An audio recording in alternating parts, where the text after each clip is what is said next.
Assalamualaikum warahmatullahi wabarakatuh.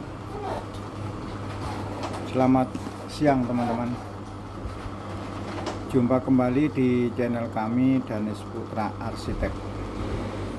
Channel yang ingin selalu berbagi cerita, berbagi pengalaman, berbagi pengetahuan tentang cara menangani toko bahan bangunan yang simple, yang praktis, yang menarik, yang menyenangkan, dan yang berkah. Siang ini saya ingin membahas tentang kelanjutan usaha di toko bahan bangunan. Masih berhubungan dengan keberlanjutan usaha di toko bahan bangunan. Konten ini terinspirasi dari salah satu klien saya yang sudah mempunyai toko sudah lama, terus sudah besar. Nah, kebetulan toko itu tidak tersistem, toko itu tidak ada catatannya.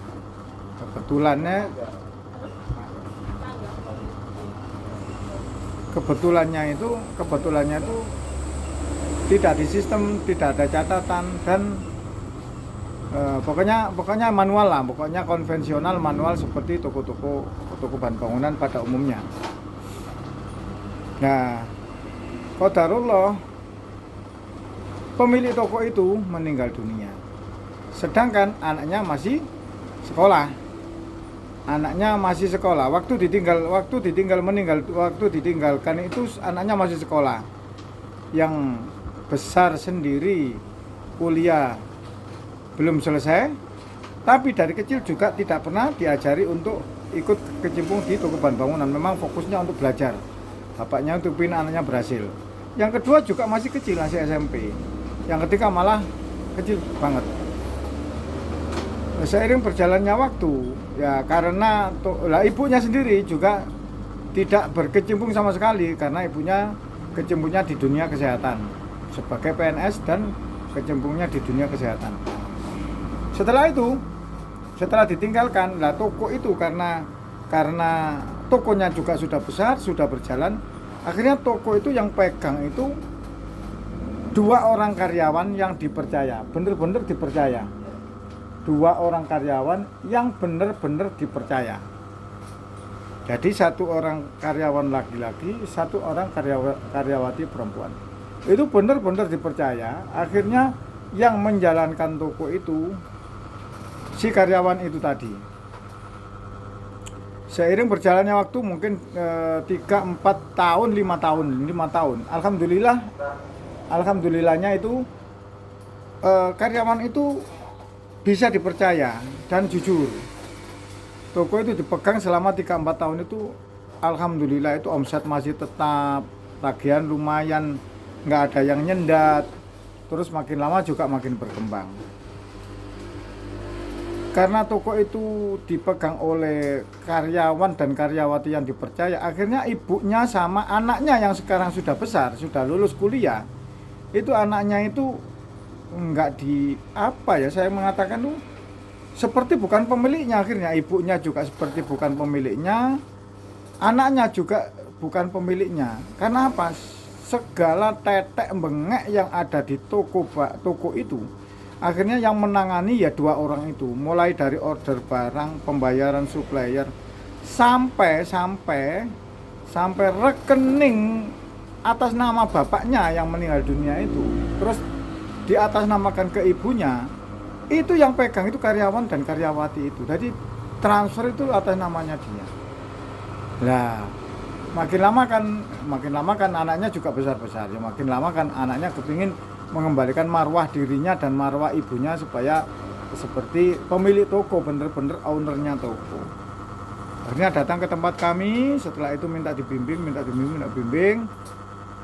Ya karena mungkin sudah mindset dan sudah habitnya itu kebiasaannya itu seperti itu, akhirnya si karyawan dan karyawati itu begitu saya bimbing, begitu saya mau dirapikan administrasinya, mau dirapikan tempatnya, itu sepertinya itu kurang bisa menerima. Nah ini teman-teman, ini apa sih efeknya, apa sih yang saya ambil hikmahnya dari situ. Toko kalau tidak ditata dan tidak ada manajemennya untuk keberlanjutannya, yaitu tadi akhirnya kita mengandalkan orang lain, tidak mengandalkan sistem.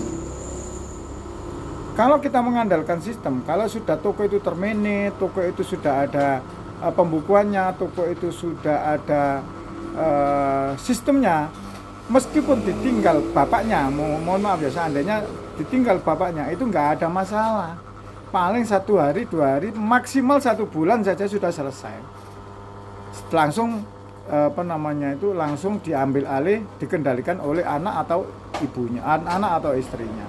Meskipun itu nggak pernah kecimpung, tapi semuanya sudah tersistem.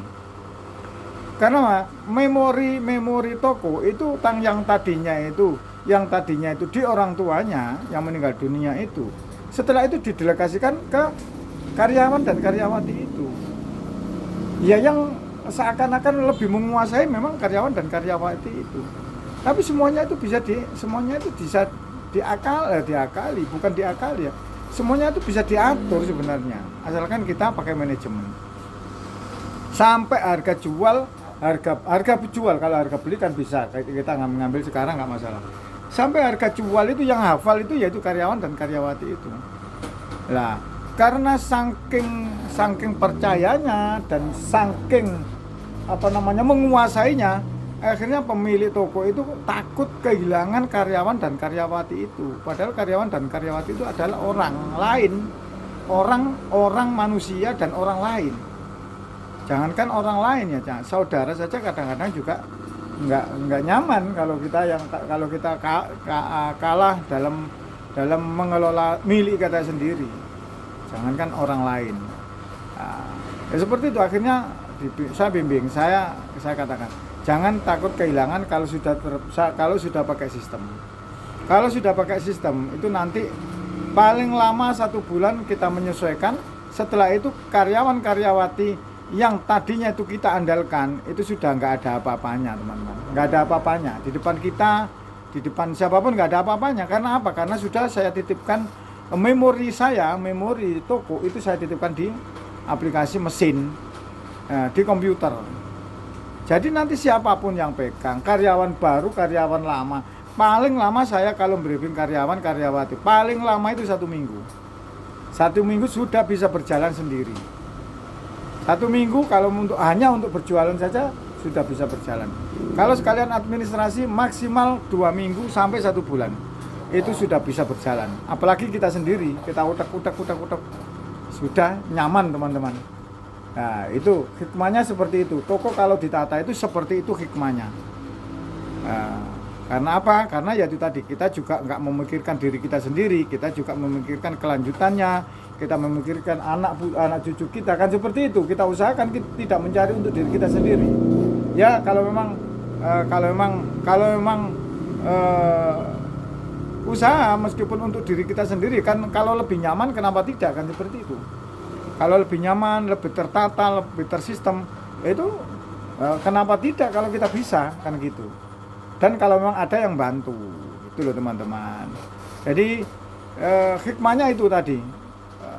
Akhirnya sekarang sudah mulai saya tata, mulai saya bimbing, dan kelihatannya mau nggak mau karyawan karyawati dan keseluruhan itu nanti harus mengikuti sistem yang ada. Dan kelihatannya juga bisa diterima meskipun dengan berat hati. Nah, seperti itu teman-teman. Semoga video ini bermanfaat. Sudah lama ini, ya mungkin agak lama, memang hampir 1 tahun saya vakum, tidak bikin konten, tidak memberikan sharing-sharing tentang pengalaman toko. Ini mulai lagi saya coba membenahi toko saya lagi. Toko ini saya tinggal ya hampir 1 tahun. Saya serahkan karyawan, saya serahkan anak-anak, Ya, tapi kalau diserahkan anak-anak dan karyawan itu enggak seperti kita sendiri yang menangani. Ditata lagi, nanti makin nyaman lagi, ya, berinovasi lagi. Demikian, semoga video ini bermanfaat. Saya sampaikan, semoga kita semua tetap dalam lindungan Allah Subhanahu Wa Taala. Yang kedua, semoga kita semua dalam mencari rezeki mendapatkan rezeki yang berkah, rezeki yang melimpah.